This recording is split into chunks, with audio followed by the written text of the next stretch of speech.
Pindahnya Judante ke sel baru justru menjadi neraka baru baginya. Lalu, apakah ada konspirasi lagi di balik Seokhyung bersama dengan Judante? Suryeon nanti akan mendorong si Sojin sampai akhirnya Sojin ini terjatuh ke dalam sungai tersebut.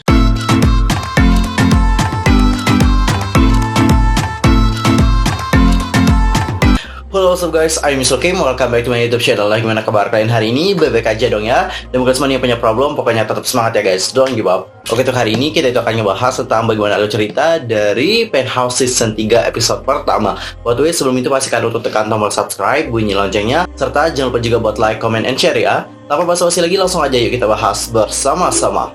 Di awal film kita diperlihatkan tentang sebuah patung yang hancur dan jatuh sehingga menghancurkan patung yang berada di Herapolis. Namun di sini ada sosok seorang pria yang seolah-olah udah terkena sama runtuhan gitu guys. Dan kita juga tidak tahu siapakah dia itu masih hidup ataupun udah meninggal gitu. Dan ini juga sudah semacam tradisi dari drama Penthouse, di mana setiap episode pertama itu pasti ditampilkan ada sosok yang akan mati kayak gitu ya.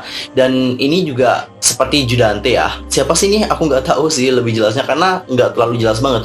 Tapi kelihatan sih seperti Judante. Di sisi lain, Judante akan berada di dalam penjara nih guys, yaitu tertidur, terus ada serangga yang kayak ngeganggu dia sih, hampir masuk dalam hidupnya. Dan saat terbangun, yaitu kayak ngerasa jijik sih saat melihat ada serangga di tempat itu. Dan nantinya akan ada sosok seorang pria yang juga berada di dalam penjara itu akan mendekati si Judante. Dan nantinya pria itu bilang bahwa di penjara tersebut itu kayak penthouse gitu. Nanti kamu bisa ngebeli ruangan itu dan dia itu bisa tinggal sendiri di ruangan itu. Karena Judante sendiri itu merasa muak tinggal di tempat tersebut bersama dengan orang-orang yang menurutnya adalah seperti orang yang sampah kayak itu.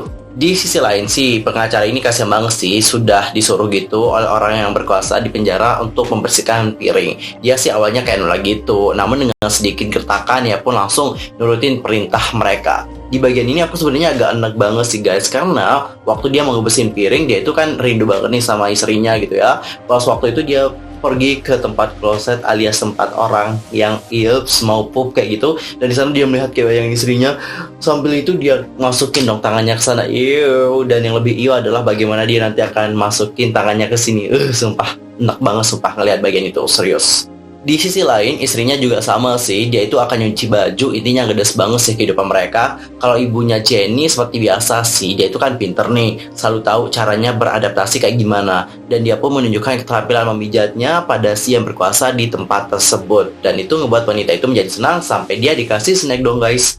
Dan di saat dia melihat ibunya Min Hyuk, a.k.a. Sang Ha ini sedang menjemur baju, dia pun menegurnya bahwa caranya tidak benar.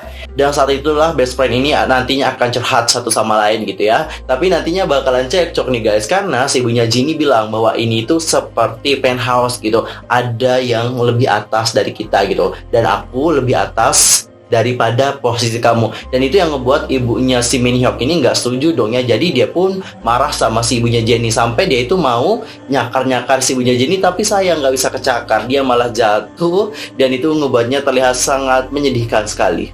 Kalau si Sojin beda lagi nih guys, dia itu lagi ketemu sama pengacaranya dan menikmati fasilitas kayak bintang 5 gitu sih di penjara. Dan saat itu si pengacaranya telah memberitahu dia bahwa Yayasan Chong-A telah dibeli oleh seseorang. Dan orang itu merupakan Sim Suryeon. Ibu dari Sojin sendiri menyatakan bahwa mereka tak tertarik dengan yayasan tersebut, oleh karena itulah mereka menjualnya.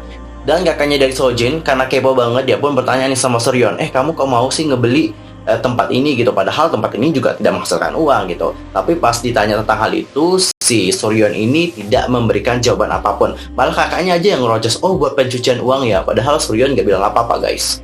Scene berpindah saat Suryeon makan bersama dengan Seokhyung. Dan di sana Seokhyung memberitahu ibunya tentang dirinya yang akan masuk ke Universitas Music Seoul. Karena Seokhyung sendiri itu akan mendapatkan rekomendasi dari kepala sekolah sehingga dia dapat masuk ke universitas tersebut. Namun di sini Suryeon bilang, kamu itu nggak perlu masuk kok ke Universitas Music Seoul. Kamu itu juga nggak perlu jadi penyanyi gitu. Karena dia tahu kan bahwa si Seokhyung ini itu katanya juga tidak suka gitu menjadi penyanyi. Namun melihat apa yang dikatakan oleh Suryeon, si Seokhyung ini nggak suka gitu loh guys. Dan dia juga bilang gitu bahwa aku tidak suka menyanyi kalau ayah memukulku gitu. Jadi dapat kita katakan dia itu suka bernyanyi gitu nggak sih? Setelah itu dia juga juga akan mengingatkan Suryon akan apa yang dikatakan oleh ayahnya di masa lampau. Jadi ayahnya itu pernah bilang bahwa kamu itu harus membayar entah bagaimanapun jika kamu itu tidak pengen hidup seperti babi. Dan dia pun setuju dengan perkataan ayahnya, which mean dia itu akan berusaha dengan keras supaya dia itu mendapatkan hal tersebut. Waduh, ambisi dari Judante menular juga ya ke Sokyung.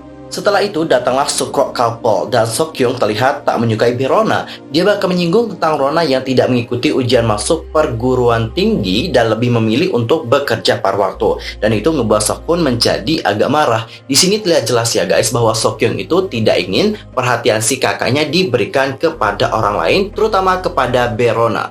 Terlebih saat Suryon bertanya tentang apa yang ingin dipesan oleh Rona, Sokyung terlihat tak suka karena ibunya menanyakan orang lain terlebih dahulu, bukan dirinya.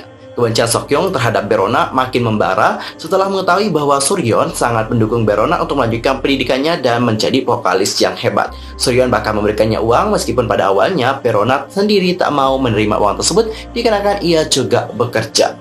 Dan di sisi lain, Dr. H ini telah menyiapkan sebuah rencana. Jadi nantinya dia itu akan mengasah sebuah sikat gigi, di mana sikat gigi ini akan dibuat seperti pisau gitu. Tujuan dari pengasahan sikat gigi ini adalah tak lain untuk, menusuk Judante. Wadaw. Judante di sisi lain itu senang karena akan pindah ke sel. Jadi dalam imajinasinya dia itu akan tinggal di sel yang kayak penthouse banget. Dia itu akan sendiri dan menikmati fasilitas mewah dari penjara tersebut. Namun sayang, pindahnya Judante ke sel baru justru menjadi neraka baru baginya. Polisi yang telah ia suap ternyata punya rencana yang lebih licik. Saat di penjara, ia sudah disuruh untuk tunduk dengan si penguasa. Dr. H bahkan terus memaksanya untuk terus patuh. Saat pembagian tempat, ia mendapatkan kamar mandi. Dan ia nggak terima dong guys. Saat ia mau melawan, kasihan banget. Sekali dipukul langsung pingsan. Sojin itu juga nggak kalah ngenesnya nih guys. Jadi pada awalnya dia itu terus memberontak dan tidak mau mematuhi perintah dari si penguasa di penjara untuk terus bernyanyi. Dan pada akhirnya dia itu nanti akan ngeludah si penguasa tersebut. Ini yang akan ngebuat amarah dari si penguasa itu akan membara gitu. Habis itu dia akan nyuruh ibunya Minhyuk dan juga ibunya Jinny untuk pas saat aku bilang nanti kamu akan giniin si Sojin gitu. Dan pada saat dia menyanyikan itu kasihan banget si Sojin ya, langsung diginiin. Dan puncaknya adalah di saat si penguasa itu nanti akan nge-punch si ibunya Sojin sampai ibunya Sojin babak belur kayak yang seperti ini. Habis itu dia nyanyi deh. Coba aja dari awal langsung nyanyi ya, nggak usah arogan gitu ya. Nggak akan terjadi seperti ini. Aku jujur sih waktu itu antara mau ngakak atau ngenes juga sih ngelihat bagaimana Sojin di saat itu. Serius. Di sisi lain, Logan Lee akan bertemu dengan Baek Jong-ki. Singkat cerita, Baek Jong-ki adalah pemilik nama asli Judante. Jadi namanya kayak dicuri gitu sih sama Judante, dan dia juga dijebak untuk hidup dengan nama Baek Jong-ki. Selain itu, pria ini juga mengungkapkan bahwa sebenarnya Judante lah yang ngebunuh orang tuanya. Scene berpindah ke penjara. Saat malam hari, Dr. H berusaha untuk nge-kill Judante. Namun itu gagal. Saat polisi datang, si ketua berhasil meyakinkan polisi sehingga tidak ada yang terjadi. Judante menemui kembali kemalangannya sebab ia dipukul beramai-ramai. Lalu nantinya si ketua ini akan menasehati Dr. H bahwa ini bukanlah waktu yang tepat untuk nge-kill si Judante. Dan dia nantinya akan mematahkan sikat gigi yang telah diasah oleh si Dr. H tadi. Which means Dr. H di sini sudah tidak punya senjata lagi. Dan di saat Judante mandi, si orang tua ini nanti akan pakai handuknya. Jadi dia akan ngikat leher Judante pakai itu, lalu kayak ditarik-tarik gitu. Kasian banget sih guys, Judante di sini hampir menemui ajalnya. Dia itu kayak kehilangan kesadaran diri. Habis itu diseram deh pakai air gitu ya pada waktu itu, dan itu juga ngebuatnya dapat bangun. Dan saat ia bertemu dengan pengawalnya, barulah dia tahu siapa orang tua itu sebenarnya. Nah, orang tua ini bernama Bang Chisun. Dia merupakan suruhan dari Logan Lee. Si polisi juga demikian nih guys. Bang Chisun bahkan tak punya kasus untuk dipenjara, dan dia juga merupakan tipe orang yang melakukan semuanya demi uang. Dan saat sedang di penjara, Judante mendapatkan pesan bahwa Logan Lee berada di luar saat hari H dan juga angka 9. Rencana apa yang akan mereka lakukan dan siapa teman Judante untuk melakukan rencana tersebut, ini juga masih menjadi teka-teki yang belum terpecahkan. Saat hari H, Judante menjalankan aksinya. Ia akan memprovokasi Dr. H sehingga dapat bertengkar dengannya. Dan guna melancarkan aksinya, ia akan bekerjasama dengan si pengacara licik ini untuk membuat Dr. H terlihat menusuk Judante. Namun, realitanya adalah Judante lah yang melakukan hal itu pada dirinya sendiri. Karena dia juga telah menyiapkan sebuah sikat gigi yang tajam lalu akan menusuk dirinya. Waduh, licik juga ya nih orang. Jadi dengan cara inilah dia dapat keluar dari penjara dan juga dapat melancarkan aksinya untuk nge-kill si Logan Lee. Sedangkan untuk ayah dari Jenny itu telah keluar dari penjara dan dia juga menghubungi anaknya yaitu Jenny. Nanti mereka akan video call dan setelah itu dia akan menunggu anak buahnya untuk datang menjemput. Dan ternyata anak buahnya itu adalah pengawal dari Judante. Dan dapat aku lihat ya bahwa ayah dari Jenny ini tidak tahu bahwa ternyata pengawalnya ini juga bekerja sama dengan si Judante tadi. Dan saat keluar dari penjara, dia ini terus menyebutkan tentang pria brengsek dan juga pria brengsek. Siapakah sosok dari pria itu? Apakah sosok pria itu adalah Judante? Saat di mobil dan pengen ngecek hadiah buat Jenny dari Dubai, si pengawal kaget karena ayah dari Jenny hampir membuka tas yang salah. Lalu apa sih isi dari tas tersebut? Isinya adalah bom nih guys, bom yang akan digunakan untuk ngekill Logan Lee. Judante akan bekerjasama dengan si dokter untuk dapat keluar dari rumah sakit. Ia akan menyamar lalu meletakkan bom di samping mobil Logan Lee hingga terjadilah ledakan yang membuat Logan Lee mati. Dan yang membuat kita curiga adalah teman dari Logan ini. Apakah dia teman dari Judante dan membuat rencana tersebut? Namun anehnya nih guys, pria ini kayak menunjukkan sesuatu hal yang ngebuat kita juga bingung gitu. Dia itu jahat atau baik sih? Karena ekspresinya itu bener-bener kayak apa ya, sedih, kaget, dan juga merasa bersalah. Jadi we don't know sih, pria ini emang jahat atau gimana nih? Kalau kalian sendiri gimana? Langsung aja komen di kolom komentar. Di sisi lain, ayah Jenny akan memindai kartu dari SIM Suryon. Kartu tersebut merupakan akses untuk masuk ke Hero Place. Lalu rencana dari ayah Jenny ini apa ya guys? Dan gak cukup ngekill Logan, Judante juga bakalan ngekill si hakim yang telah merugikannya. Dan dengan liciknya, Judante bakalan kembali ke rumah sakit dan menempatkan dirinya dalam kamar mandi. Dan saat ditemukan, si dokter bilang bahwa ia kena serangan jantung dan dilakukanlah yang namanya operasi.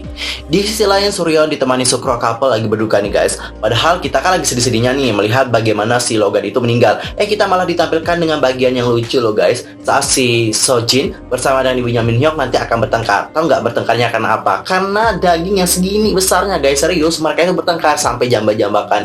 Yang orang lain cuma nonton gitu. Karena menurut mereka ini itu adalah pertunjukan yang asik gitu. Dan pada saat itu, di saat mereka bertengkar, datanglah seseorang petugas yang menawarkan tambahan lauk. Dan mereka ini terkejut gitu karena yang menjadi petugasnya adalah Oh Yeon Hee. Dan setelah Oh Yeon Hee ini memberikan lauk kepada ibunya Min Hyuk dan juga ibunya Jenny, nanti dia itu akan berbicara sama Sojin. Kamu ya yang udah ngekill si Logan gitu. Awas aja ya, kalau kamu yang melakukannya, aku nggak segan-segan akan melakukan hal yang lebih buruk kepada kamu. Dan mendengar pernyataan dan juga pertanyaan dari Yeon Hee ini, si Sojin pun agak kayak menunjukkan ekspresi kaget gitu. Dan dia juga mengatakan bahwa dia itu tidak tahu tentang Logan Lee dan dia bukanlah pelaku yang telah ngekill si Logan Lee.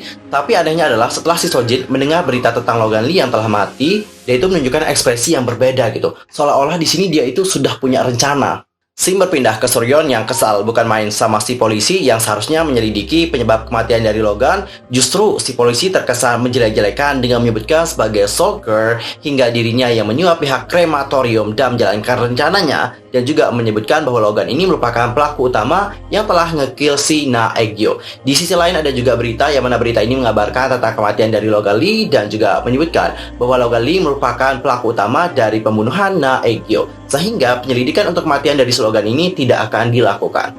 Suryon yang sudah kehilangan sabaran bakalan turun tangan. Ia nanti akan menyuntikkan something, namun sayangnya Judante ini pintar dan telah melepaskan epinya nih guys. Tak ambil pusing, Suryon pun langsung mengeluarkan keahliannya dalam ilmu bela diri. Nanti dia akan menyerang si Judante, namun di sini terjadi persaingan sengit di antara mereka gitu ya.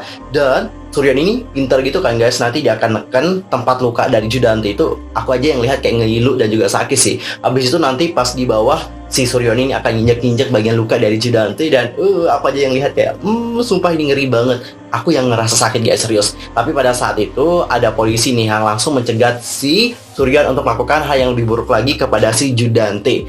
Di sisi lain, ayah dari Jenny akan menyelinap dan tidak ada yang tahu tujuan ia melakukan hal tersebut itu apa. Lalu di hadapan patung itu, ia teringat akan masa lampaunya. Ada wanita yang tengah terkapar tak berdaya, lalu ada orang yang melarikan diri serta dirinya yang terlihat menangis. Mungkin ini menjadi jawaban kenapa ia dipenjara dan mungkin saja dia bukanlah pelaku yang sebenarnya. Di sisi lain, Sojin akan berakting seperti orang yang gangguan mental. Dia akan bernyanyi, mencakar dirinya sendiri, nangis, marah. Intinya udah kayak orang stres banget deh guys. Dan saat di sekolah, rekomendasi dari sekolah terhadap Sokyung itu terus dibicarakan. Dan banyak dari mereka yang merasa bahwa Sokyung tak layak mendapatkannya. Jenny bahkan berkata bahwa ia seharusnya memberikan hal itu kepada Rona dikarenakan Rona lah yang memenangkan tentang perlombaan tersebut. Hal ini semakin membuat Sokyung membenci Rona. Saat itu pula Sokyung ditelepon oleh Judante dan ia terkejut. Namun dia tak memberitahu kakaknya tentang ayahnya yang telah bebas. Dan saat pula Judante sudah ada di rumah, ia bahkan menyapa Rona juga. Ini ngebawa Suryon makin emosi dan menyuruhnya untuk segera pergi.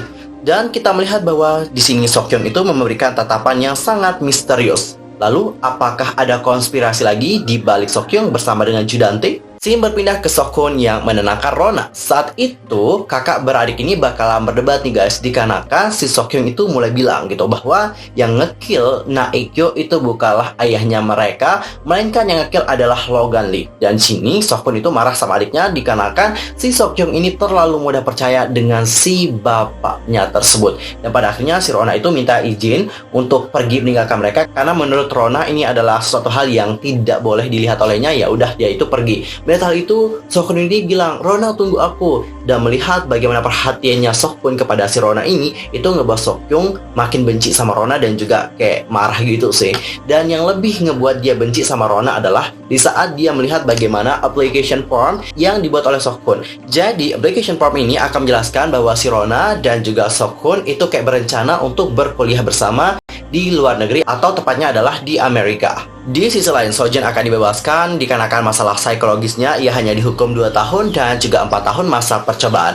Dan saat bebas, dia akan langsung diculik oleh dua bestie, yaitu Yeonhee dan juga Suryeon. Nantinya dia itu akan dibawa ke tepi sungai. Di sana dia itu akan diinterogasi apakah dia campur tangan atas kematian dari Logan. Namun di sini si Sojin itu terus bilang bahwa aku tidak tahu dan aku juga tidak pernah tahu tentang rencana tersebut. Hingga akhirnya Suryeon nanti akan mendorong si Sojin sampai akhirnya Sojin ini terjatuh ke dalam sungai tersebut. Lalu apa yang akan terjadi kepada Sojin selanjutnya? Nanti kita lihat bagaimana episode kedua ya guys. Oke, cinggu sekian aja untuk hari ini. Komen pendapat kalian tentang bagaimana episode pertama dari drama Penthouse season ketiga ini. I'm Yusuke pamit. Aku mohon maaf kalau ada kesalahan baik dalam ucapan, sikap, tindakan dan sebagainya. I'm so sorry banget. Dan mungkin ada kesalahan informasi, silahkan koreksi aku dengan cara komen di bawah. See you next time di video berikutnya. Thanks for watching. Annyeong. Kamsahamnida. Goodbye.